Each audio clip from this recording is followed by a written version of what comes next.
So talking about the polarization and extremism of the left and the fact that they want to impeach Donald Trump, the fact that you have feminist studies professors who are attempting to shut down jokes in elevators. Well, the latest example comes courtesy of CNN. There's a community organizer there named Richard Edmund Vargas, and he has finally cracked the code to violence in American society. It is not guns. It is not lack of fathers. It is testicles. Testicles are the real problem. According to Vargas, quote, "It's safe to say there is something wrong with how our culture socializes men." So Vargas has spent a lot of time with prisoners, and what he's found is that the patriarchy is to blame. He writes this. Again, this is at CNN.com. Patriarchy is a social system that defines men as being inherently violent, dominant, and controlling, while rewarding them with power for being that way. It is no secret, especially these days, that we live in a patriarchal society. Why are we continually surprised when a man takes up arms and commits mass murder? First of all, we live in a less patriarchal society than any time in human history, if by patriarchal society you mean the rule of men. Okay, there are more women in positions of power now than at any time in the history of humanity. Beyond that, this idea that men are continuously taking up arms and committing mass murder is not true. Those numbers have been declining steadily for the last several decades. Violent crime rates have been in consistent decline since 1994. Second, men constitute most violent criminals in every society, no matter how feminist they are. Every society ever, men are more violent than women. That's just the way that it works. It's not the patriarchy. It's because men are built to be more violent than women. And finally, it's really funny that this guy wants to blame the entire patriarchy when it is, in fact, lack of men in society that is leading to a violent uptick where there is a violent uptick. Okay, single motherhood is one of the leading indicators in American society of criminality among young men.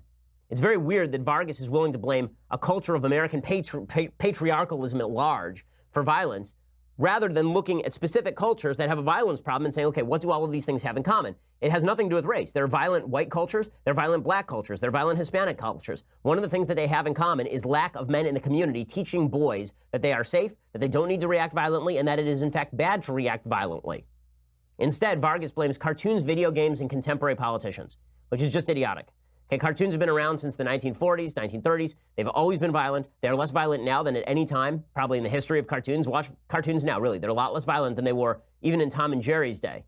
Right? That's why in The Simpsons, they mock the old cartoons with Itchy and Scratchy, right? The uber-violent cartoons from Itchy and Scratchy. That's supposed to be making fun of the cartoons of... It's Tom and Jerry. That's what it's supposed to be mocking. Okay, those cartoons have gotten less violent. Video games, very little evidence to show that playing video games makes you violent. In fact, there's virtually no evidence to show that. And contemporary politicians, again, blaming Trump, I understand. It just shows how Trump has warped the minds of the left. Blaming Trump for upticks in violence is insane, considering that whatever uptick in violence has happened in the last couple of years predated him. The uptick in violent crime was due to the Ferguson effect in 2015 and 2016, as cops stopped getting aggressive in high crime areas, and that led to an increase in crime generally. So where is Vargas getting his evidence for the idea that America's patriarchal society is responsible for the evils of violence? Here's what he says. In my own life, I was taught by patriarchy that real men don't ask for help. And because of the ways that patriarchy is racialized, I was taught that black men like myself were supposed to act in certain ways. Hardened, shallow, unaccountable. When I was 19, I followed the script and decided that committing robberies was an acceptable way to deal with the fact that I couldn't pay my rent. Though my girlfriend offered to help me pay it, I saw accepting a woman's help as weakness and decided to rob instead. That led to me being sentenced to 10 years in state prison. Well, it's all a little bit vague. Like, where's the patriarchy? Who told him this? Who socialized him? Who? Was it his dad? Was it his brothers? Was it gang members? Like, who did it? He doesn't say, because instead, again, this is one of the big problems in having political conversations. When people say the problem is white privilege, the problem is the patriarchy, the problem is generalized American institutional racism. None of this is helpful because you're not naming me a specific problem I can deal with.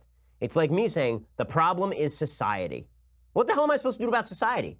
What are you supposed to do about society? The answer is you can't do anything about society. You actually have to name me the specific problem that I can help you fight. Otherwise, you're just shouting in the wind and blaming people you disagree with for your problems. Vargas' solution in the end is feelings. He says that young men must be taught to share and regulate the spectrum of human emotions. Or maybe what we actually need is more of a patriarchy. A system of men bringing up boys. A system of men growing up, roughhousing with their sons, teaching them the limits of violent play. A system of men who are inculcating in their sons the idea that they have to be protectors of women and children, that they are not to act out violently. Maybe you need more men, not fewer men. Maybe you need more masculinity, not less masculinity. Maybe testosterone is not the problem. It's unchanneled testosterone because there's no other men there to deter the use of testosterone. You know why boys don't listen to their moms? because boys very often are physically more powerful than their moms. Okay, talk to any guy who's alive now, right? Any man who has lived through the age of 16 or 17 and ask them if they were really intimidated by their mom. The answer is no. But ask any of those men who grew up with powerful dads if they were afraid that if they crossed the line, their dad was going to whoop their butt.